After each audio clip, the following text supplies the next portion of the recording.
사람들은 누구나 복받기를 원합니다. 불신자도 그렇고 또 교회에 다니는 신자들도 복받기를 원하죠. 또 대부분의 사람들이 생각하는 복은 이렇게 돈 많이 버는 겁니다. 그래서 돈도 많이 벌고 또 이렇게 건강하고 또 세상적으로 또 사회에서 성공하기를 이렇게 원하고 있죠. 어느 면에 맞다고 이렇게 볼 수 있습니다. 그러나 이런 복은 위장된 그런 복이고 결국은 자신을 속이는 그런 복이다. 그러나 우리가 이런 돈과 건강과 또 이런 성공 이런 부분이 그리스도와 연결되면 그건 또 진짜 이런 복이 될 수가 있어요. 그래서 성경에 이렇게 보게 되면 믿음의 사람은 자기의 모든 삶이 그리스도와 이렇게 연결됐습니다. 좀 더 우리가 다시 말하면 그리스도와 복음을 위해서 그들은 모든 것을 활용했고 거기에 헌신했던 것을 이렇게 볼 수가 있습니다. 우리가 응답도 우리가 이렇게 생각해 볼 필요가 있어요. 누구나 많은 사람들은 응답받기 원합니다.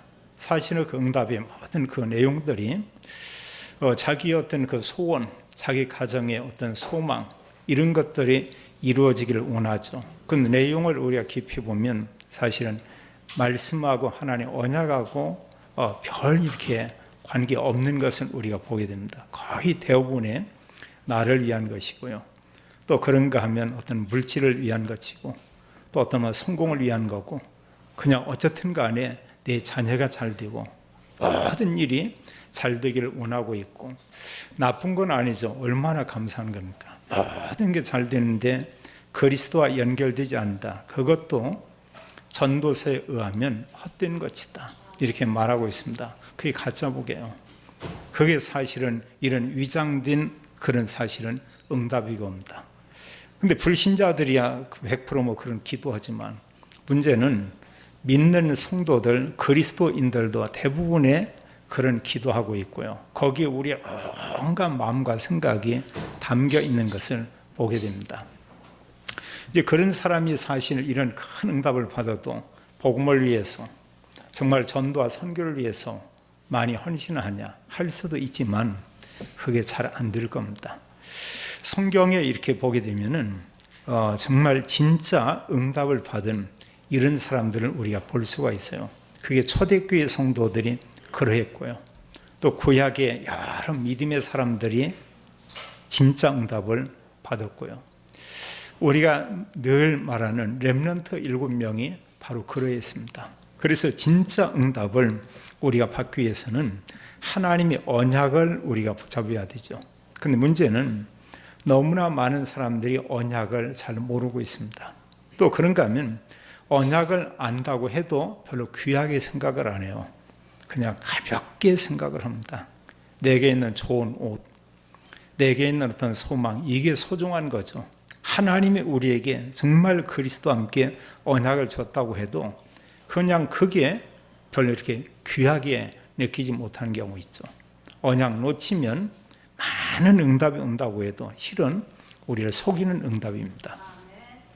하나님께서 교회에게 구원받은 성도에게 주신 그 언약은 많은 내용들이 있지만 그 핵심은 오직 그리스도입니다. 성경은 그걸 말하고 있어요. 또 그리스도가 선포되는 곳에 임하는 하나님 나라에 대해서 말씀하고 있죠. 그럼 하나님 나라 임하면 반대로 사단의 나라, 흑암의 세력은 무너지게 돼 있죠. 그게 완전히 멸망되는 게 아니고 이게 사실은 꺾이게 돼 있습니다. 그리고 구원받은 성도가 성령 충만하면 이런 불신앙, 염려, 흑암 세력은 무너지게 돼 있고요. 근데 우리가 이제 그게 아니고 구원받았는데 세상 걸로 충만해지고 오면 우리 마음과 생각을 사탄이 다 사로잡습니다. 그러면서 기쁨 빼앗아 가죠. 평안도 없게 만들죠. 또 뭔가 가졌던 비전에 대해서도 아주 흐릿하게 이렇게 만들어 버리죠. 그래서 하나님 나라 임하고 주님은 우리에게 약속했는데 아예 성령으로 우리와 함께 있겠다고 했어요. 우리가 성령 충만을 약속했습니다. 그걸 우리가 오직 성령 이렇게 말하고 있죠. 아예 성령은 하나님이십니다. 하나님께서 구원받은 성도에게 오셨고요. 또 성령께서 구원받은 성도들의 모임에 함께 한다고 이렇게 말씀하고 있죠. 그래서 우리가 언약을 붙잡는 게 참 중요하고요. 언약을 붙잡았으면 이제 중요한 것은 그건 미션인데 바로 기도입니다. 정말 우리에게 그 기도가 필요해요. 시간이 좀 짧더라도 언약 기도 너무 중요합니다. 이런 언약을 붙잡고 하나님이 본질적으로 우리가 원하는 것, 구원받은 성도의 이런 본론이면서 결론의 그런 삶, 그게 전도고 그게 바로 세계복음화죠. 우리는 지금 237 선교 이렇게 말하고 있습니다. 그게 올바른 하나님의 언약을 붙잡은 바로 이제 그런 사람이죠. 그래서 하나님의 언약의 말씀을 붙잡고 기도한 초대교회 성도들에게 하나님이 큰 응답을 주었습니다. 근데 큰 응답의 내용을 사도행전 2장에 보게 되면 많이지만 5가지로 우리가 이렇게 정리해서 볼 수가 있어요. 하나님이 그들에게 약속을 했습니다. 성령을 너희에게 보내주겠다. 성령으로 너에게 세례를 베풀겠다. 이렇게 말씀을 했죠. 그 언약의 말씀을 붙잡고 마가 다락방에 모여서 정말 간절히 기도했습니다. 성경은 말씀하기를 사도행전 1장 14절에 모인 수가 한 120여 명 이쯤 되는데 오로지 기도에 힘쓰더라 이라고 했어요. 그 표현은 오직이죠. 전에 성경 표현은 전혀죠. 그냥 딴 게 아니에요. 아주 그 언약을 가지고 이들이 기도를 했어요. 그런 모인 사람들이 그 언약의 말씀 가지고 집중하며 이런 기도했습니다. 이곳에 하나님의 성령이 그곳에 임한 것을 우리가 볼 수 있습니다. 우리가 성경을 잠깐 이렇게 한번 보면서 이렇게 보겠어요. 한번 사도행전 1장 4절로 5절을 같이 한번 읽도록 하겠습니다. 사도행전 1장 4절 5절입니다. 사도와 함께 모이사 그들에게 분부하여 이르시되 예루살렘을 떠나지 말고 내게서 들은 바 아버지께서 약속하신 것을 기다리라. 요한은 물로 세례를 베풀었으나 너희는 몇 날이 못 되어 성령으로 세례를 받으리라 하셨느니라. 아멘. 말씀하기를 너희는 몇 날이 못 되어 성령으로 세례를 받으리라 이렇게 말씀했죠. 그 언약의 말씀을 붙잡고 이들이 기도한 것입니다. 기도한 이곳에 하나님의 성령이 임했죠. 성경 기록하기를 그들이 기도한 지 열흘째 되는 그 날에 약속한 성령이 그들에게 임했다고 말씀하고 있습니다. 그게 2장 1절로 바로 4절의 그 내용이죠. 오순절날 이들이 마가 다락방에 모였습니다. 여기서 간절히 기도한 가운데 하늘로부터 급하고 강한 바람 같은 소리가 있어 앉은 온 집에 가득했다. 마치 불의 혀처럼 갈라지는 것들이 그들에게 보여 각 사람이 하나씩 임하여 있더라 이렇게 말하고 있죠. 4절을 같이 한번 읽겠어요. 그들이 다 성령의 충만함을 받고 성령이 말하게 하심을 따라 다른 언어들로 말하기를 시작하니라. 아멘. 모인 그들에게 두세 사람이 아니고 모든 사람에게요 하나님의 성령이 충만히 그들에게 임했다 이렇게 말씀하고 있죠. 자, 하나님의 언약을 가지고 기도하는데 하나님 첫 번째 주신 그 응답이 뭐냐? 성령 충만입니다. 이게 진짜 응답이에요. 우리가 믿음 생활하면서 사역도 해야 되지만 이 힘을 날마다 우리가 얻어야 됩니다. 그래서 우리가 밤기도나 때로는 새벽기도나 아니면 자기 나름대로 편한 시간에 잠깐 집중하며 기도하는 시간을 갖는 거죠. 성령이 임했다는 이런 소식을 듣고 예루살렘 성전에 모여 있었던 상당수의 사람들이 마가 다락방에 이렇게 몰려왔죠. 우리가 알죠. 마가 다락방은 그렇게 큰 곳이 아니에요. 성지 순례 가서 보면 여기쯤이다. 꼭 그 건물인지는 모르겠습니다만 이게 마가 다락방이었다 이런 얘기요. 산비탈로 한참 올라가서 어느 이제 그 문 하나 열고 들어가면 딱 나옵니다. 사이즈가 어느 정도냐? 꼭 저희 교회만밖에 안 해요. 더 이상 크지 않습니다. 여기에 벽히 모이는 게 한 120명 그 정도밖에 모일 수가 없겠죠. 근데 이곳의 사람들이 말할 수 없는 많은 사람들이 여기에 모여들었죠. 우리가 잘 알지만 유대인들은 이제 유월절, 오순절, 수장절 이때는 흩어진 유대인들이 예루살렘에 모여서 하나님께 절기를 지키며 예배를 드리죠. 그것은 유대인들에겐 아주 중요한 겁니다. 그들은 1년 1년 살면서 생명처럼 여기는 게 그 새 절기예요. 이유가 뭐냐? 하나님께서 그들이 말하기를 이 새 절기를 지키라 이라고 했습니다. 구약의 새 절기는 알고 보면 그림자예요. 오늘날 우리가 지키는 절기는 정말 그 실체라고 볼 수 있습니다. 그리스도. 그런가 하면 그리스도께서 약속한 성령을 우리에게 부어줬습니다. 이 땅에서 천국 배경을 가지고 살다가 우리는 마지막 하나님 나라 천국에 가게 됩니다. 참 놀라운 일이에요. 그 세 가지 이런 하나님 주신 축복 속에 돈이 들어가 있냐? 들어가 있지 않아요. 그리고 깊이 들여다보면 그 안에 모든 게 다 있는 것을 우리가 알게 됩니다.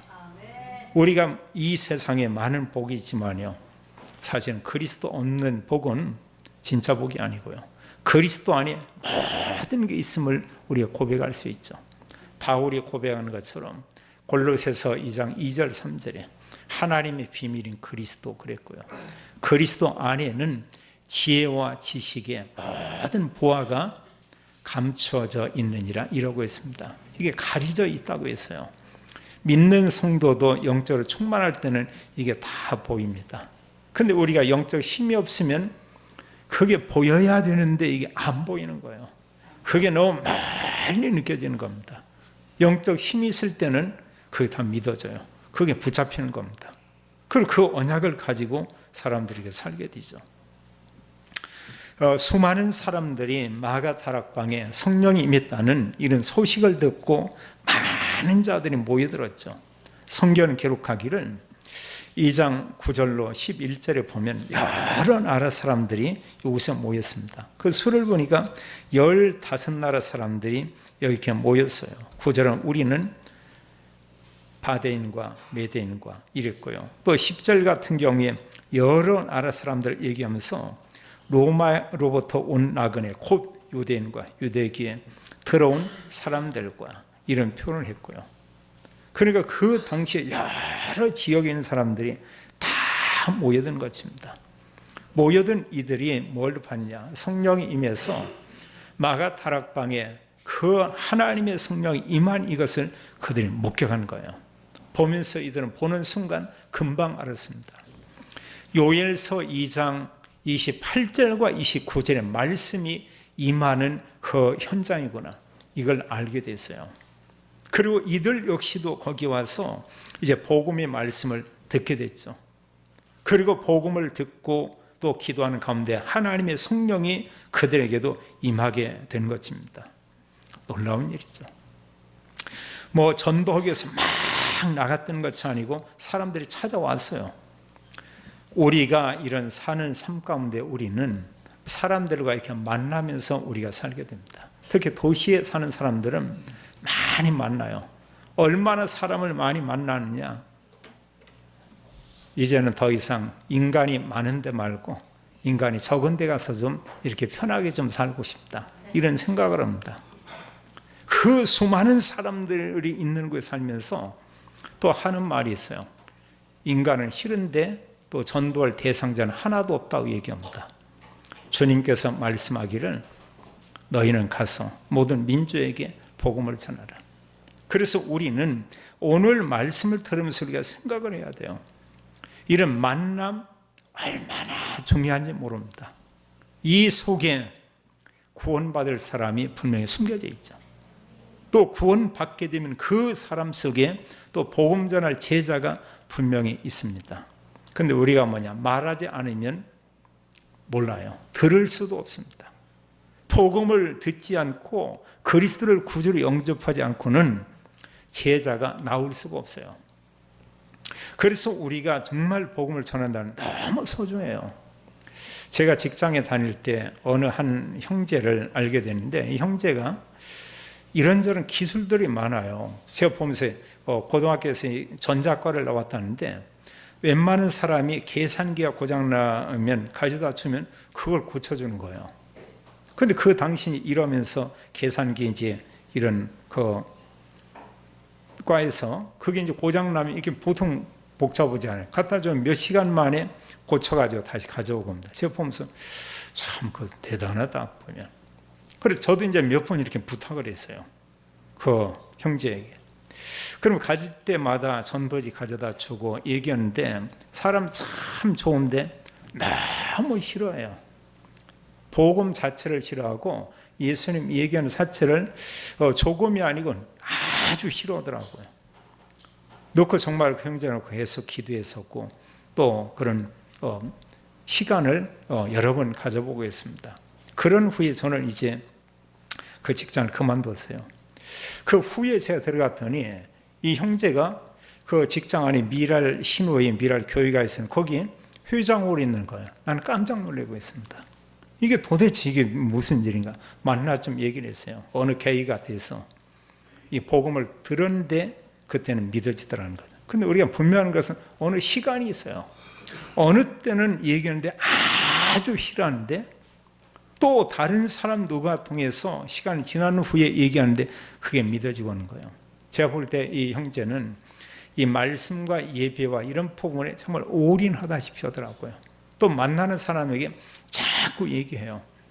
뭐 예수님 믿어야 된다고.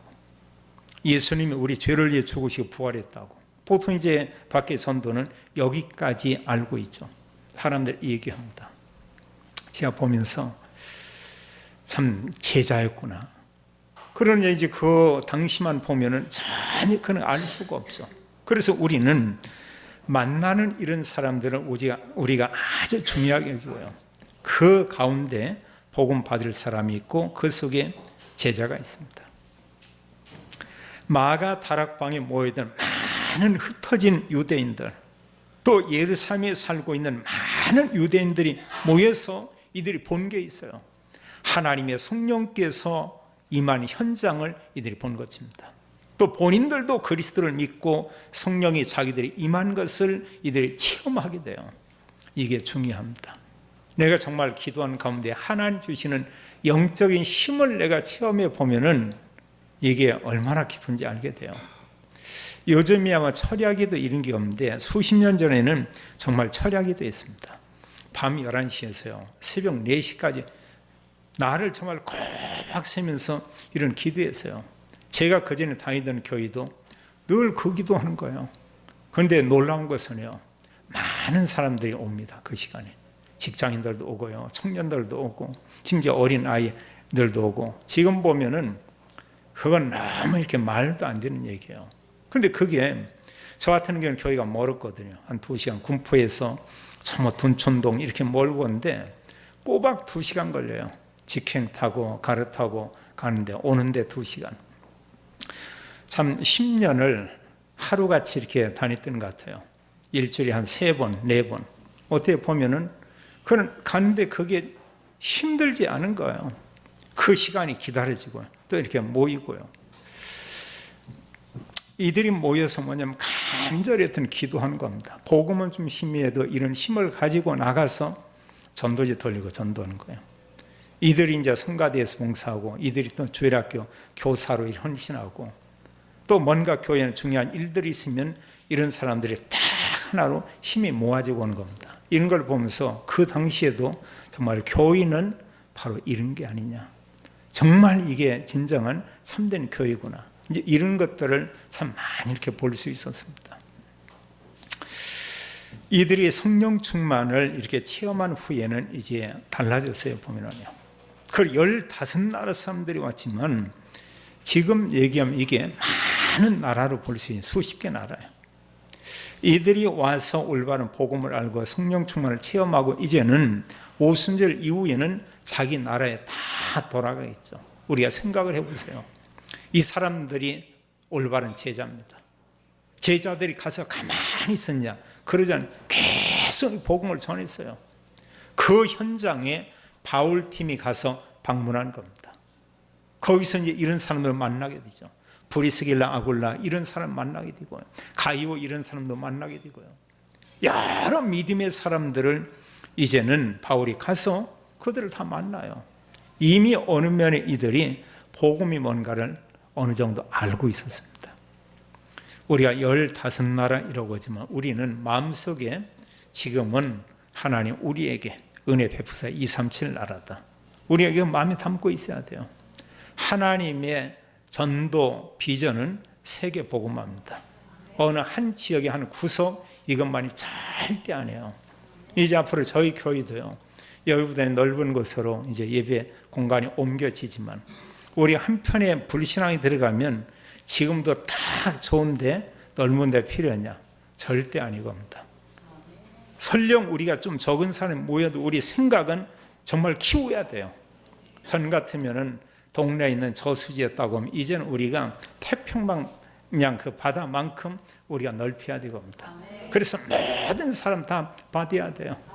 모든 사람이 마음껏 모여서 예비하고 찬양할 수 있는 이런 공간 우리가 이미 이제 준비하게 되고요. 또 그런 부분을 정말 이렇게 우리가 모든 부분을 이렇게 이제 열어놓고 함께 할 수 있는 이런 교회로 하나님께 드려야 되겠죠. 우리가 237 이걸 우리가 마음에 담아야 됩니다. 만남을 우리가 귀하게 여겨야 됩니다. 이런 가운데 하나님께서 주시는 세 번째 응답이 뭐냐? 말씀 성취의 이런 응답입니다. 지금 베드로가 일어나 하나님의 말씀을 전하죠. 2장 14절 36절에 말씀을 전하면서 그겁니다. 하나님께서 말씀한 하나님의 그 말씀이 지금 그대로 성취된 것이다. 800년 전에 요엘 선지자를 통해서 주신 하나님 말씀, 성령을 남종과 여종에게 물붓듯이 부으시겠다. 그 말씀이 성취된 현장이 지금 이곳이다. 베드로가 그걸 얘기하고 있어요. 이제 비난하는 사람은 어디나 있습니다. 저 사람들은 세술에 취했다 이러거든요. 복음 전하면 정말 은혜 받는 사람이 있습니다. 복음 전하면 오히려 막 악해지는 사람이 있습니다. 있어요. 그냥 볼 때는 평범한데요. 사람이 막 착하죠. 또 예의가 바르죠. 또 여러 사람 배려심도 있죠. 이런 사람이 두세 사람이 있어요. 근데 복음 얘기를 쫙 하면 이게 나눠져 버리겁니다. 이상어리만큼 보면은 아주 이렇게 표정이나 또 이런 말한 부분이 막 좀 악해지는 사람이 있고요. 어느 분은 그 말을 그대로 받고 믿는 사람이 있습니다. 그래서 우리가 그 전에는 몰라요. 제가 보니까 수박은 지금도 그렇더라고요. 이게 보면 겉모양을 누가 보니까 뭐 줄무늬가 어쩌다, 또 뭐 꼭지가 적어야 된다, 뭐 이런저런 뭐 동그래야 된다. 한 서너 번 사봤어요, 금년에요. 근데 맛있는 수박은 어느 분이 하나 사온 게 있었는데 흑수박인가? 이거 위에는 다 뻥이었습니다. 사실은 보고 고르고 뭐하고 이렇게 왔는데 몰라, 금액이 좀 싸서 그런지는 몰라도 맛있는 수박을 먹어본 적이 없어요. 그럼 수박은 뭐냐? 갈라서 먹어봐야 해. 이게 보면 맛있자들 있나 없나. 어느 거 하나 막 너무 좋다고 해가지고요, 농수산 같은 거 하나 사왔네. 좀 싼 거 같아가지고 쫙 할 때는 쫙 갈라지고 나는데 완전 박수박이라. 완전 속이 뭐 쫙쫙 갈라지고 허연 거 뭐 껴있고요. 먹어보니까 수박 맛이 아니에요. 그 보면은. 자, 우리가 중요한 것은 하나님께서 우리에게 이런 언약의 말씀을 주었습니다. 말씀이 성취되는 이런 부분을 우리가 한번 체험해 본다는 건 굉장히 중요해요. 하나님 말씀을 적어 반드시 그 말씀을 하나님께서 다 이렇게 이루시죠. 자, 베드로가 설교한 그 내용을 보면은 베드로가 어떤 설교를 그들에게 했냐? 하나님께서 약속한 성령을 그들에게 말씀대로 보내주셨다. 이걸 얘기하고 있고요. 또 그리고 그들에게 말씀한 가운데 이제 여러분들이 십자가에 죽였던 그 예수를 하나님이 살리셨다. 이런 얘기하고 있죠. 자, 설교 내용 가운데 몇 구절만 잠깐 한번 보겠어요. 22절로 24절까지 같이 한번 읽겠습니다.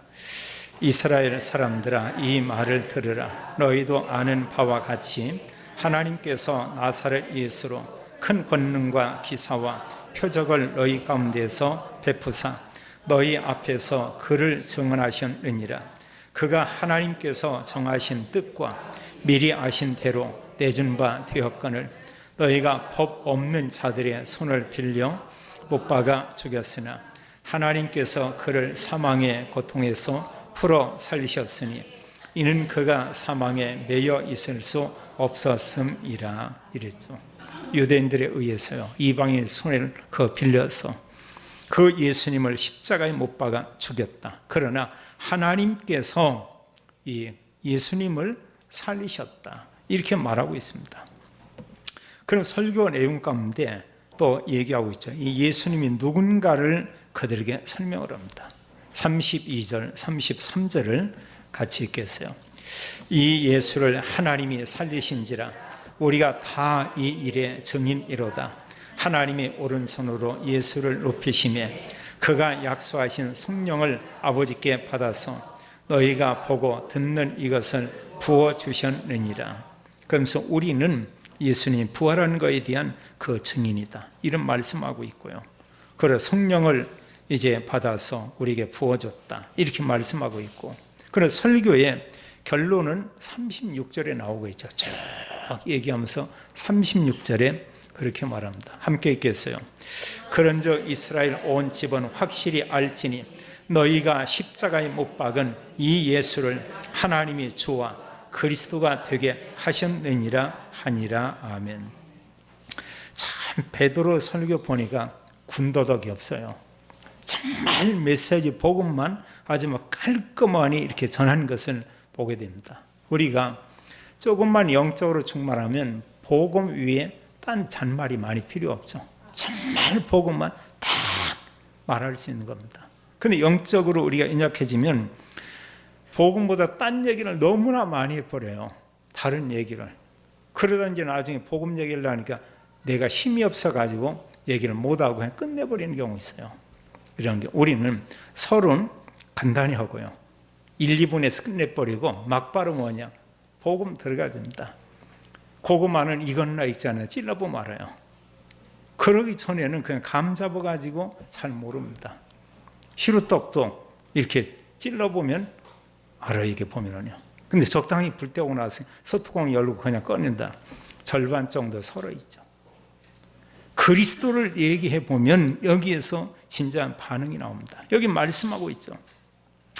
뭐 돌려댈 것도 없고요. 그들에게 말씀만 그대로 전합니다. 말씀, 이스라엘의 온 집은 확실히 알지니 너희가 그랬어요. 너희들이, 유대인들이 십자가에 못 박은 이 예수를 하나님이 주가 되게 했고 하나님이 그리스도가 되게 했다. 예수님이 그리스도라는 것을 그들에게 명백히 알리고 선언하고 있죠. 그들이 들은 메시지가 뭐였습니까?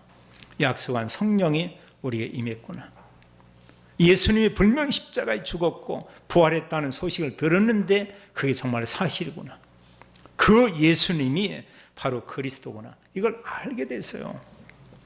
당연히 이 설교의 말씀을 듣고 그들이 이제 어떤 반응이 일어나겠죠. 37절은 말하기를 그들이 그런 얘기합니다. 이제 그 사도나 여러 형제들이 묻죠. 형제들아, 우리가 어찌할꼬 합니다. 이쯤 되면은 복음만 얘기하면 이제 구원받게 되죠. 근데 이 상황에서 내가 어떻게 해야 정말로 구원받냐? 내가 어떻게 그리스도를 믿을 수 있냐? 내가 정말로 예수님 믿고 싶다. 어떻게 믿는 게 올바로 믿는 거냐? 얘기하는데 말을 안 내. 이게 많은 기독교인들의 모습이겁니다. 나 좀 살려달라고, 내게 정말로 복음을 좀 얘기해달라고 간절히 호소하고 원하고 있지만 누구도 얘기하지 않는 이런 모습을 봅니다. 저는 이런 적이 있었어요. 집안이 기독교 집안이고 또 제 주변에 믿는 사람이 많았고 전 한 10년 동안 교회 공백이 있었습니다. 그러면서도 나름대로 어떤 게 진정한 구원이냐, 어떻게 구원받냐, 죄사함이 어떤 거냐, 뭐 거듭나야 된다고 하는데 어떻게 거듭나냐. 그 누구 한 사람도 제게 복음을 정확하게 설명한 사람이 아무도 없었습니다. 그냥 교회 다니니까 제가 믿음이 좋은가 보다 이런 정도였고요. 또 교회 안 다니니까 제가 뭐 타락한 모양이다 이런 생각을 하고요. 저는 똑같거든요. 상태가요. 같은 상태에서 복음 뭔지 모르는 상태에서 교회 나갔었고요. 복음 모르는 상태에서 교회 안 다니고 있었고요. 마음속에서는 진정한 구원이 과연 뭐냐 그거예요. 어떻게 정말로 구원받을 수 있냐 그거예요. 그리고 20대 이제 중반에 진짜 거듭남의 확신, 구원의 확신을 갖고 나니까 복음 전할 것밖에 없더라고요. 영접하고 나서 너무 기뻐가지고 제가 처음에 만드는 거였어요. 명찰 만든 데 가서 뭘 만든지 아세요? 전도자 김선영. 이야, 여기 달고서 하고 버스 타면 전철 타고 오면 그때 했어요. 전도자 김선영. 이제 사형리 가지고 복음 얘기하는 겁니다. 그럼 오직 구원받는 것은 예수 그리스도하고, 그리고 예수 그리스도를 구주로 영접하면 구원받습니다. 이제 그러고 또 다음 칸에도 가서 몇 년 전인데도 제가 보니까 여기에서 그 명찰을 그거 봤었어요. 근데 대단했다 싶으면서도 한편에 부끄럽더라고요. 한편에 정말 이 구원받고 나니까 누구 만나면, 그래 제 직장 안에서 만나는 사람이 계속 그냥 복음 얘기하는 거예요. 그냥 교회 다닌다 말고 정말 구원의 확신 가지고 또 얘기해주고 알려야 된다. 예수님만 그리스도다, 이런 사실을 이게 말한다는 굉장히 중요하죠. 이 복음의 말씀을 듣고 그들이 이제 그리스도를 구주로 영접하죠. 이때 자, 베드로가 이 말을 놓치지 않죠. 그들의 말은 우리가 어찌할꼬 할 때 베드로가 그들에게 하나님 말씀을 전하는 것입니다. 자, 38절로 40절까지 같이 한번 읽겠어요. 베드로가 이르되 너희가 회개하여 각각 예수 그리스도의 이름으로 세례를 받고 죄 사함을 받으라. 그리하면 성령의 선물을 받으리니 이 약속은 너희와 너희 자녀와 모든 먼데 사람 곧 주 우리 하나님이 얼마든지 부르시는 자들에게 하신 것이라 하고, 또 여러 말로 확증하며 권하여 이르되 너희가 이 패역한 세대에서 구원을 받으라 하니, 이 말씀을 듣고 그날 예수 그리스도를 구주로 믿고 많은 제자들이 일어나게 됐죠. 예수 그리스도 믿으면 죄사함 받는다. 그래서 성령을 선물로 받는다. 이런 말씀이었고요. 그것은 누구에게나 전혀 차별이 없다. 이 복음의 말씀을 듣고 구원받은 사람이 한둘이 아니고 3천이나 더하더라. 이렇게 말씀을 했어요. 전의 성경은 이들이 3천 제자다, 이런 얘기했습니다. 41절은 말씀하기로 그 말을 받은 사람들은 세례를 받으며 이날이 신도의 수가 3천이나 더하더라, 이렇게 말하고 있죠. 우리가 이런 복음을 듣고 구원받고 하나님 자녀가 됐습니다. 이로 말할 수 없죠. 정말로 놀라운 일이죠. 복음 받은 사람 속에 제자 있다는 걸 늘 기억해야 됩니다. 제자라고 할 때 우리가 두 가지 생각하면 좋겠어요. 먼저는 진짜인지 가짜인지 모르지만 내가 제자다, 이걸 늘 생각해야 돼요. 그래야 제자가 보입니다. 중요한 이런 힘은 많은 사람 가운데 제자예요. 하나님의 방법은 너만 구원받고 나만 구원받는 것이 아니고 그를 통해서 또 사람이 구원받기 원합니다. 제자 기준, 다른 사람에게 그리스도를 말하고 증거한다. 제자입니다. 마지막 다섯 번째로요, 이들이 이런 구원의 은혜 가운데 있으면서 가만히 있었던 것이 아니고 이제는 이들이 성전에서 집에서 계속 말씀을 전했죠. 46, 7절을 함께 읽습니다.